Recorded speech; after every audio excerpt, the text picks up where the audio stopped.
இன்றே டவுன்லோட் செய்து உங்கள் ஃபேவரட் ஷோக்களை என்ஜாய் பண்ணுங்க. துளசி துளசி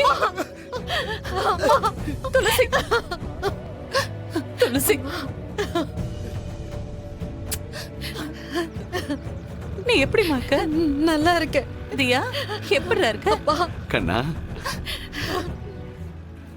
நல்லாரா? அழாதம்மா. அண்ணா நல்லா இருக்கே அண்ணா. தியா செல்லு, துளசி நல்லா இருக்கியா? எப்படிப்பா இருக்கீங்க? ஒரு போன் பண்ணிட்டு வந்திருக்கலாம்ல. என்ன இதெல்லாம்? என்கிட்ட சொல்லியிருந்தா இதெல்லாம் வேண்டான்னு சொல்லியிருப்பேனே. என்னப்பா நீங்க ஏன் எனக்காக அசிங்கப்படுறீங்கப்பா?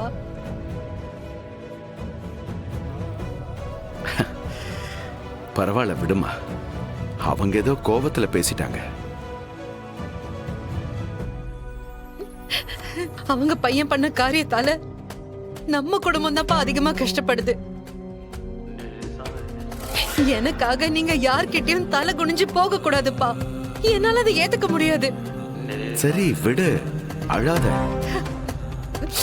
ஏன்பா இதெல்லாம் பண்ணீங்க? நீங்க இருக்கிற கஷ்டத்துக்கு இதெல்லாம் ஏன் செய்யணும்? இங்க பாருமா, உன் கல்யாணம் இவ்வளவு பிரச்சனையில நடந்திருந்தாலும் உனக்குன்னு செய்ய வேண்டிய கடமை எங்களுக்கு இருக்குல்ல, அதை நாங்க செஞ்சுதானே ஆகணும். துளசி, உன்னை அவங்க எல்லாம் ரொம்ப கஷ்டப்படுத்துறாங்களா? அந்த வீட்டுல இருக்கிற யாருமே உங்ககிட்ட நல்ல விதமா நடந்துக்கிறவங்க மாதிரி தெரியல. நீ வேணும்னா இப்பவே எங்க கூடயே வந்துரு.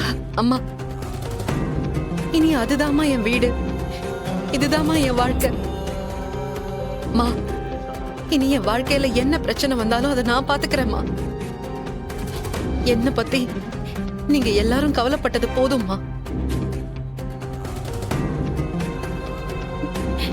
இனிமே அவங்க முன்னாடி நிக்காதீங்க. மத்தவங்க முன்னாடி நீங்க அவமானப்படுறத என்னால தாங்கிக்க முடியாதும்மா. என்னால தாங்கிக்க முடியாது.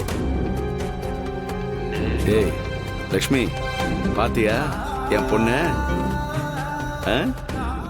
கல்யாணம் ஆன உடனே பொண்ணுக்கு பக்கம் அதிகமாயிடுச்சு. ரொம்ப பொறுப்பா பேசுறா.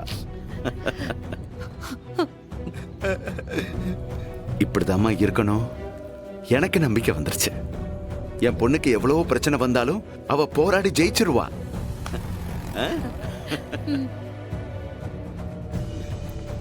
ஏய் லட்சுமி, பேசிக்கிட்டே மறந்துட்ட பாத்தியா? என் பொண்ணுக்கு பிடிக்கும்னு சமைச்செல்லாம் எடுத்துட்டு வந்தல்ல? ஆமாங்க. கொடுக்க வேண்டாமா?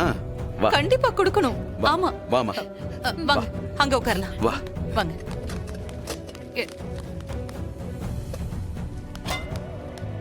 உனக்காக சமைச்சு கொண்டு வந்தேன். நானே ஊட்டி விடுறேன்.